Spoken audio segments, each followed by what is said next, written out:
Welcome to another episode of Sisters in Service. I am, of course, your host, Kat Corchado, and today we have a treat. I get to speak to the one and the only Althea Williams. Now, if you don't know her, you should. She has one of the biggest clubhouses on Clubhouse. She has one of the biggest clubs on Clubhouse called SheVetsIt. She's all over the women veterans genre and anything and everything you can think of. So please help me welcome Miss Althea Williams. Althea, welcome to Sisters in Service. Yes. Hey, Kat. Well, thank you for having me. I'm just always great. It's always great to see you because you do wonderful things for the veteran community as well. So I'm always inspired by you. Thank you so much for having me here. Yes. So those of you who don't know, yes, I did meet Althea on Clubhouse. Kind of by accident. I kind of dropped into one of her rooms. And I think, was it like in January, Althea, something like that? I would just pop in because she was just doing these awesome things. And so, I've been stalking her since January on Clubhouse. Oh, no, I feel you're a big supporter. No, not at all, because a stalker just watches on the sideline and peek. True. But your hands on deck in supporting the women veterans. So I thank you so much for your support.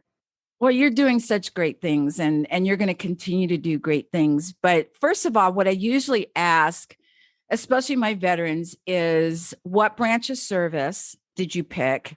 Or no, what branch of service did that service pick you, or did you pick that one? So I know you were in the Army. So did the Army pick you, or did you pick the Army? I would say probably a combination. At my age, I was joining the military at 39, so I didn't have a choice. So I guess you could say the Army did pick me, and I picked the Army because I decided, yes, I want to be in there. It was a mutual decision. It was a mutual decision, yes. We came into agreement. Right. Wow. Okay. So you picked the Army, and the Army picked you. So what did you do? What was your job in the military? I was an aviation operations specialist. So that's technically worked with the aircraft. So kind of base ops. So flight plans. So anytime the pilots would fly out, they would send me their flight plans. They needed to let me know when they're wheels up, wheels down. I needed to get, if we're in combat, get send their flight plan to the flight authorities to make sure they can cross certain country boundaries without any issues. So that's what so it's kind of similar to flight air traffic control. Right. We work closely with air traffic control. So when they're not in operations, I would be on the radio actually giving them instructions on how to move about in the airspace and so forth. Yes. Girl, that's big time, man. That's huge. My husband was in intelligence, and what he did, one part of intelligence was he used to hang out with all the flight crews. Okay.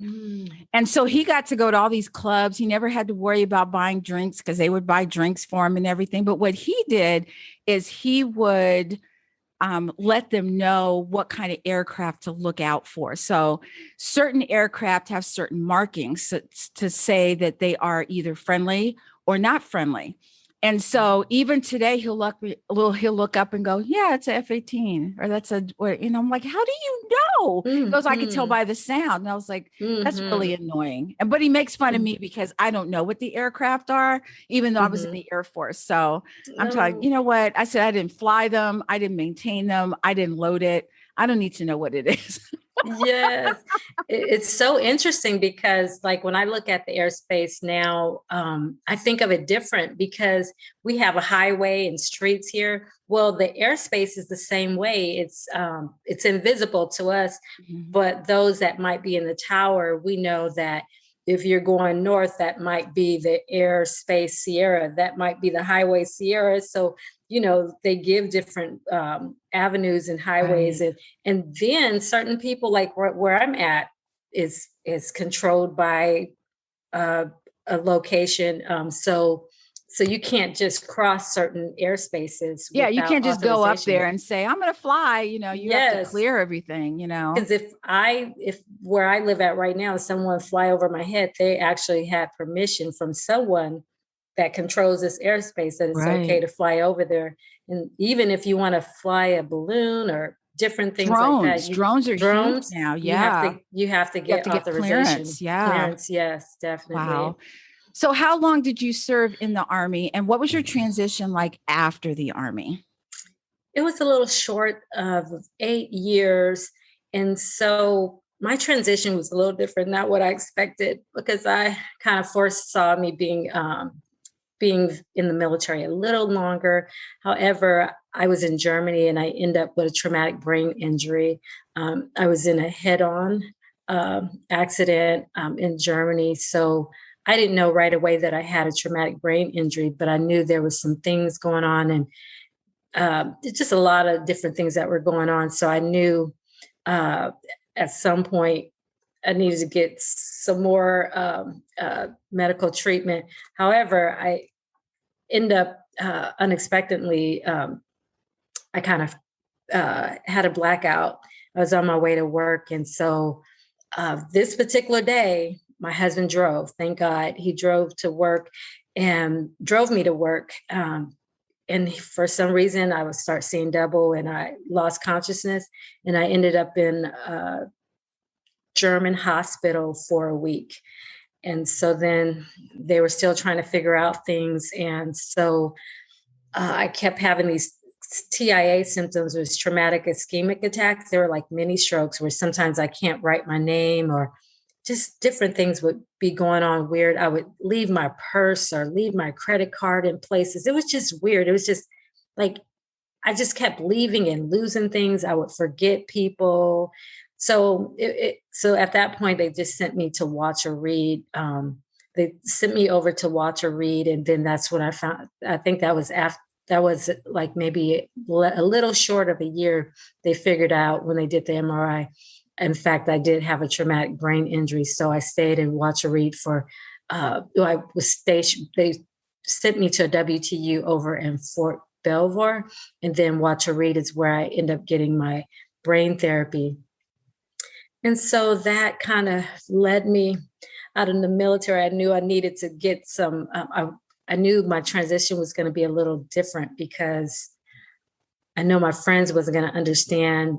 I was a combat veteran. I've lost soldiers, and I didn't think they would definitely understand. So I figured I wanted to still continue the camaraderie with women veterans. And so I started a meetup group.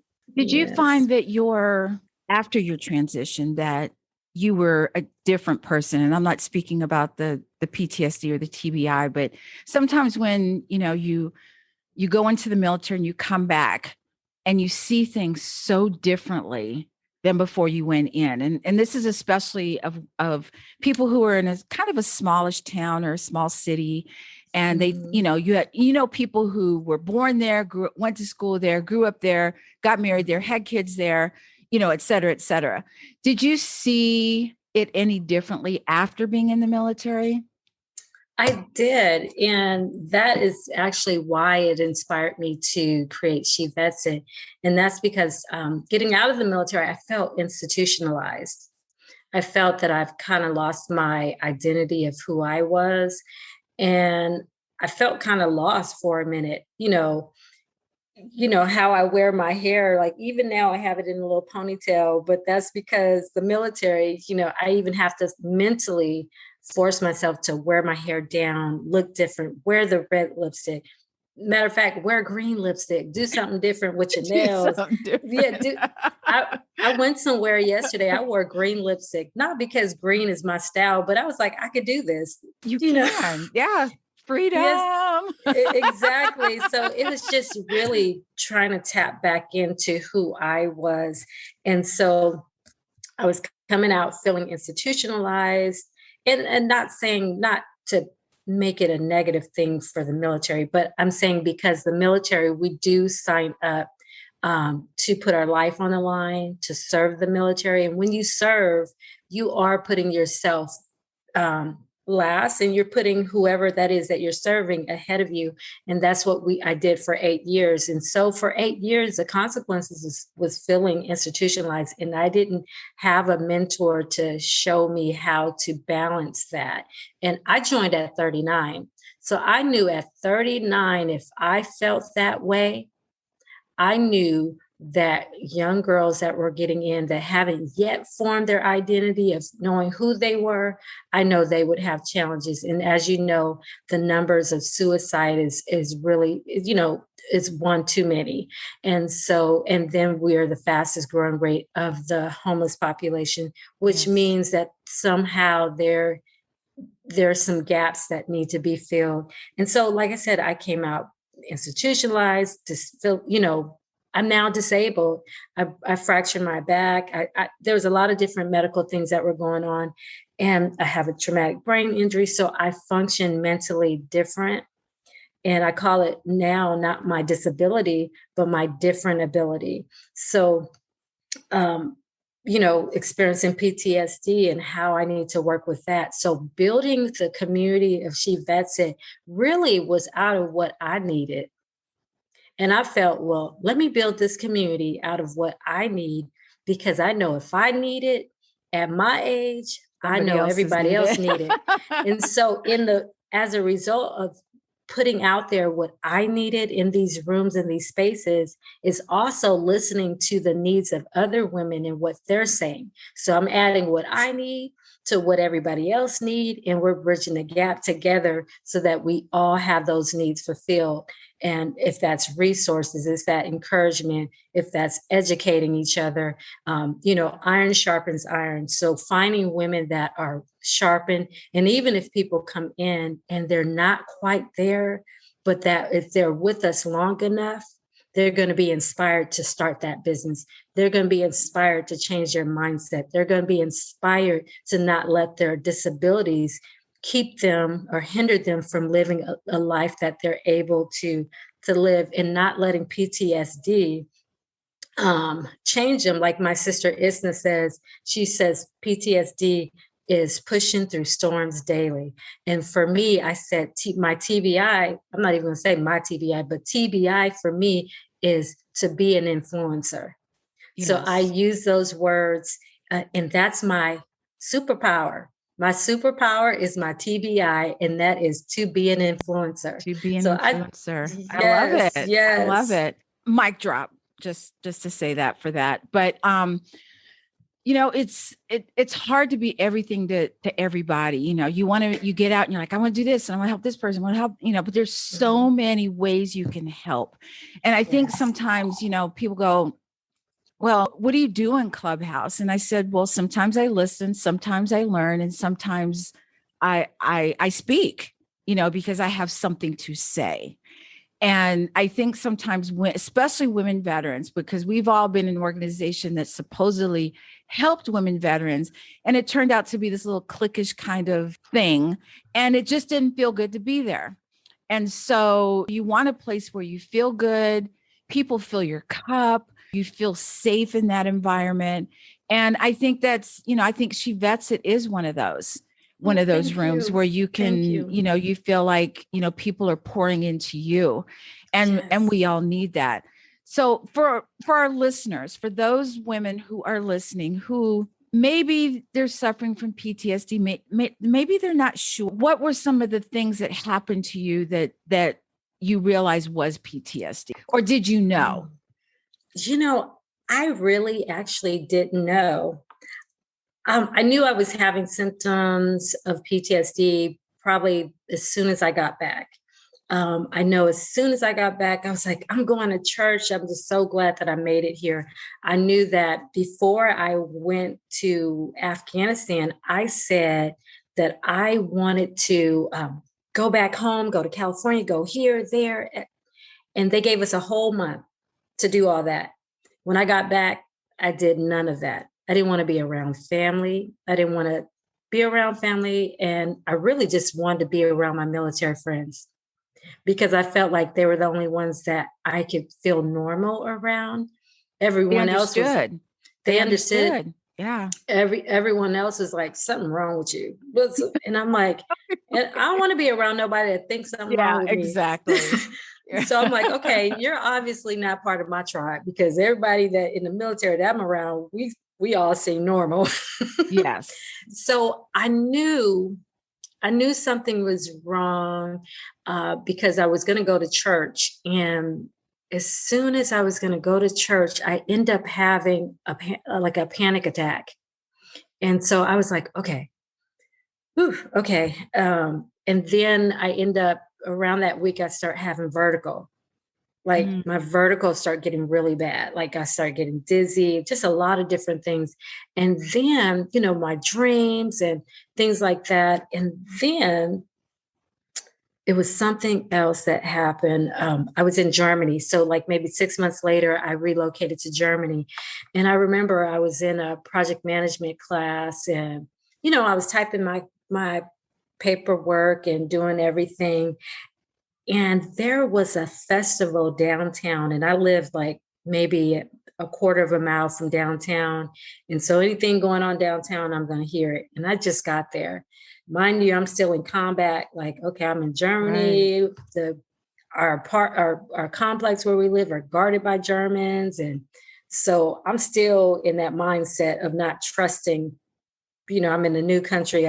So what happened? The fire they have at the end of the ceremony, they have fireworks. I didn't know that. I'm at home typing Mm. away. I don't know that. I just jumped down to my knees, uh, low crawl to the wall, turned off the lights, and told my family to get situated, get somewhere. And then I called my person from my job and told them, hey, what's going on? Did you hear the boom, boom, boom, whatever was going on? And they said, hey, Althea, that was at the end of their festival, they have fireworks. And that's when I knew Something I wasn't felt, right. yeah. And my daughter was like, Mom, do they teach you that in the military? And so that actually, I felt like right now it's going to make me tear up. But at that moment, I knew something, that I overreacted. And I knew, because coming back from Afghanistan, we constantly had rocket attacks. So I knew coming back to the States, fireworks never sound the same to me. Before, fireworks just sound like fireworks. Fireworks, right. But when you're in Afghanistan, that some of those sounds sound like a rocket attack. And look, I got Right. a tear in my eye, because I was embarrassed. And so I knew I was dealing with that and still processing a lot of things. And then I had the accident, but I didn't know that when you experience a TBI and you have a PTSD, that it actually amplifies, the TBI amplifies your PTSD. PTSD. Oh, I, interesting. I didn't know that. I didn't know that either. Yeah. So I knew there were certain things. So, things just, those are just two examples, because I Right. look, I don't think this podcast have enough time for me to share all my stories. But that's Part just four those with are two. Althea Williams. We're now on part 20. It'll be an episode, like not an episode, but a season. But I think what's interesting though is that I think your message is, if you think something's not right, go check it out. Just ask the question. If there's nothing, Yes. no harm, no foul. But if Yes. there is, then you can, you can help yourself, and you can help your family help you, stuff like Mhm. that. I mean, I was never deployed. Of course, I'm old as dirt, and I, retired 21 years ago, but I can't even imagine, my imagination of being in Afghanistan is probably not even close to what the real deal is. But just the whole fact of having your head on a swivel and always looking around you, or always looking 360, and hoping someone's got your back. And I mean, that's just hardcore. I mean, my hat's off to you. Yes. I salute you, Thank because that you. had to be just incredibly, incredibly difficult. So now we know It what your was. superpower is. Mhm. If you had to be a superheroine, superheroine, who would that person be? Who would that superheroine be if you had to pick one? Let me tell you. So, for example, I picked Storm. Okay. Storm is just very, you don't really see too much of what she does until you mess with her. And then all hell breaks out. Okay. Then you're like, don't mess with her. So, yes. Who is that person for you? Oh, wow. When you said that, I thought of the Incredible Hulk. Because he's really sweet and he's nice, but the PTSD. Is that you, Althea? Let me tell you, I'm going to tell you this. It's funny, but not funny. But so my neighbor I decided to sleep in my guest room. And so that's in the front. So my neighbor decided like 2:00 in the morning, he wanted to lift weights. Now, mind you, I did not know this. And so he's lift weights, and I guess he has a garage open, and it was summertime last summer. And he's like, he drops the weights and it's like, boom. I don't know what fitness stuff he's taking because he is on a roll. And so I'm like, okay, so I jump up and I'm like, my heart pacing because, it's hard for me to sleep. And when I do go to sleep, I sleep light. So I saw him do that. So I'm like, okay, maybe this is just one night situation. Get settled, get back to sleep. The next night, the same time, 1 in the morning. Oh my goodness. Who does that? And I'm like, okay, hold up. Okay. So I'm like, okay, maybe it's just, this is night 1, night 2. He's not doing it tomorrow. The next day. Same thing. Boom. He's like flexing. Boom. And so then I jump up and I'm just like, I've had enough. This is the Incredible Hulk. I go outside and I'm like, are we going to do this every fucking morning? Excuse my language. Because I was like, because that was so mind you, I'm let me give you this disclaimer. I'm the sweetest person, very laid back. She is. Very laid back. But it was that PTSD moment of like, for me, 1:00 in the morning when I hear sounds like that, my heart, it puts me in a different space. Of course. And so I responded without thinking. And I know that's not me. And so I just said, I had to say to myself, like, Althea, and here's the takeaway for those that suffer with PTSD. And what I learned is that the world is not going to make accommodations for me and what I go through. I had to find ways to be able to live in this world and be able to adjust that. So what can I do? Because I know I'm sensitive to noise. So my daughter was like, Mom, first of all, why are you sleeping in the guest room? Because I was just sleeping, not because I was, upset with my husband or anything, but It was just the timing and how his work schedule. So I didn't want to interrupt him. So sometimes I'll, look at TV there so I don't interrupt him. And so she said, why don't you get a noise? What is it? Those noise, white noise machines. White noise machines. So I just had to make adjustments for myself because the world around me is not going to make adjustments for me. Right. And so I had to learn. Those are things that I had to take accountability for what it is that I'm dealing with and not have to have the whole block adjust to me, even though, although he was being inconsiderate, but guess what? Right. He does not work out at that time in the morning anymore. All right, you heard it here first, Althea Williams, the Hulk. I was trying to find Wonder Woman, but I think she's a little subdued. But Incredible Hulk, because he's like just a sweet, gentle person, and he always warns you. Like he'll say, look, you wouldn't like me when I'm angry. He warns you. Like, look, here's the thing. He warns you. He's a gentle giant. He warns you. So he just doesn't just go off and just be tearing up stuff, but he warns you. He warns you before the storm. Yeah. Storm doesn't do that. She's just like, oh yeah, watch this. You're like, oh crap, here we go. Here we go. Yes. So I just wanted to share that. So I'm not necessarily, I just want to put this out there. I'm not necessarily proud of my reaction, but I wanted to let you know that that triggered, it was very triggering to me, because I was thinking Yes. it's 1 o'clock in the morning. I'm used to rocket attacks that would happen at that time. And all he was doing was lifting weights. I'm like, close that garage and I go know. to At bed. least close the garage. Yeah, exactly. Exactly. Or look, matter of fact, go to bed. Go to I was Where's your just pissed. mama? Where's your mom? Yes, They call yes, your mom. yes. And So so the next morning I just waved, hey, how are you? Look, after I got my rest. it's like this. I don't know her. So you started She Vets It. When did that idea come to you, and when did you put it into motion? It started, believe it or not, this month is the anniversary when God gave me this idea.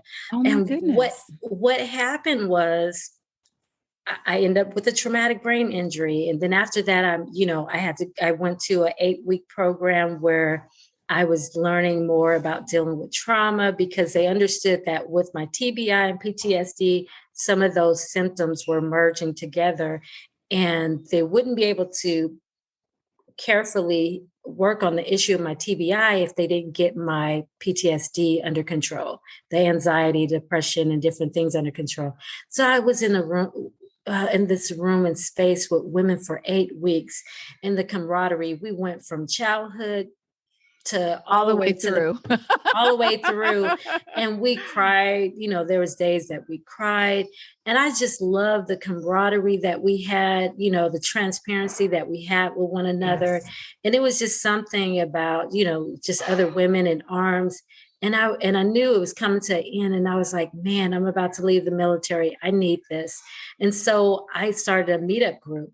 And when I started the meetup group, it started off 15, 30 women or so. It was a small group of us. And we just meet up and hang out. And the day that I received my DD 214, an actor from Hollywood, his media consultant, contacted me and invited me to the Kennedy Center for a live taping on ABC to support a book that he had coming out. And then he was a veteran supporter. And I was like thinking, okay, Lord, I received this invitation on the day I get my DD 214 to invite my veteran group. What are you trying to tell me? And so I end up going to the event. Great gentleman, doing great things in Hollywood.